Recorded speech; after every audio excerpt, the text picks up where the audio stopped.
Happening right now, Vice President JD Vance and Secretary of State Marco Rubio sitting down for a high-stakes meeting with Ukrainian President Volodymyr Zelenskyy. So this comes just hours after Mr. Vance delivered a stark message to NATO allies in Munich.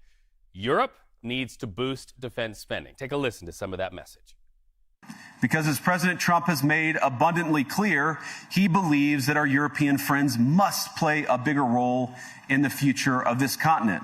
We don't think, you hear this term, burden sharing, but we think it's an important part of being in a shared alliance together that the Europeans step up while America focuses on areas of the world that are in great danger. So let's go deeper on this. CBS News reporter Noryskiewicz joins us from Munich with the very latest. So that meeting between Mr. Zelenskyy and the Vice President happening at this very moment, what headlines are we watching to come from?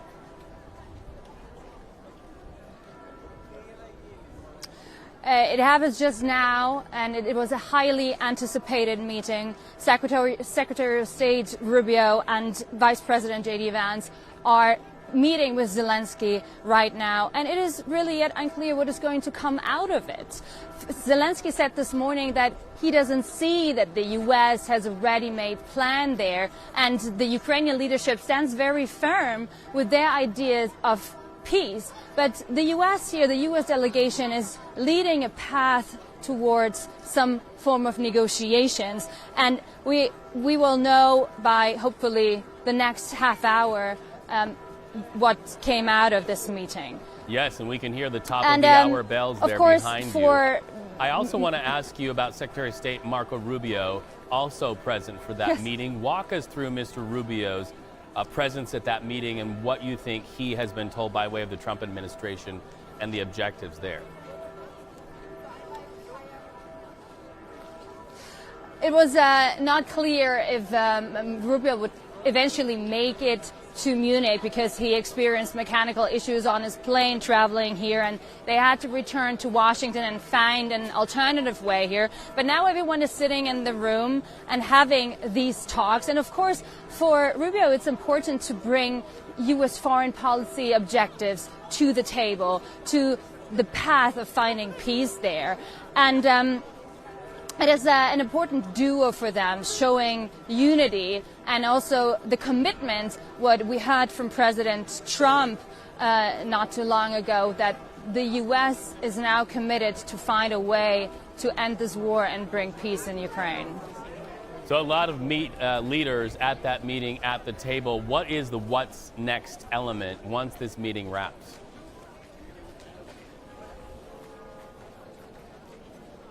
So it will be interesting to see if a meeting between Trump and Putin is eventually going to happen. Like, it's the idea to meet in Saudi Arabia. We do not have it confirmed yet when this is going to happen. Right now, it is important to note that Ukraine is one of the main points of the agenda here in Munich. But of course, Europe is also facing many other challenges like the economic crisis, and of course also the election coming up here in Germany. So the meeting today also has the feeling of and the notion of other crises on the continent, which also JD Vance made very clear in his speech, that there are insecurities that Europe is facing and that not only America can take responsibility for that.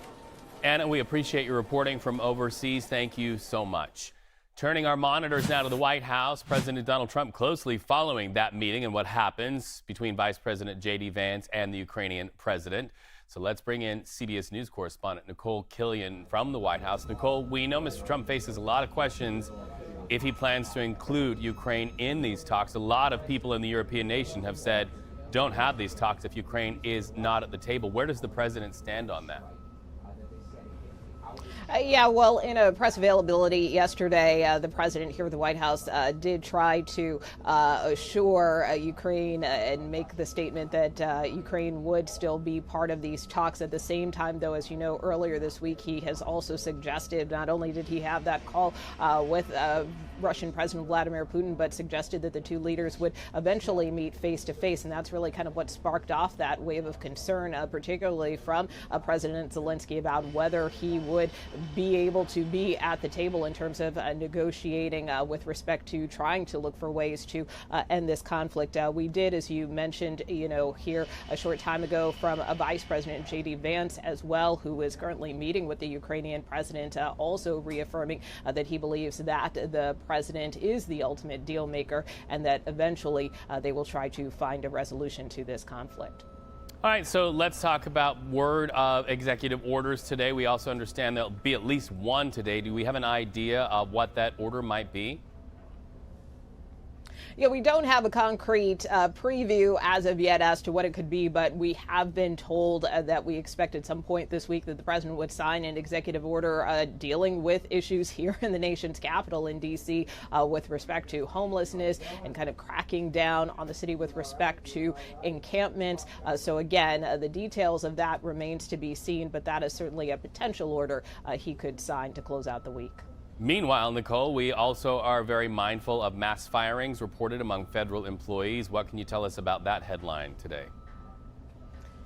Yeah, that's right. I mean, we continue to hear, across the federal government from a variety of agencies about these mass firings, particularly those of probationary employees, which are typically employees who haven't necessarily done anything wrong, but are just maybe new to the job and new to the federal government. And so they're kind of put on these probation periods. But we do know of some layoffs, for instance, at the Department of Veterans Affairs. Of course, earlier this week, we reported about potential firings at the Department of Education. And most recently, we're now learning that this is also potentially hitting the Department of Energy, particularly a unit that manages the nation's nuclear secrets and stockpile, if you will. So it is of concern as more of these firings and notices come to light. Certainly, it's something that many congressional lawmakers continue to express concern about as well. Bringing some loving care to her reporting there on the White House lawn. Nice Valentine's Day scarf, Nikole. Nice to have you with us on a Friday. We appreciate it.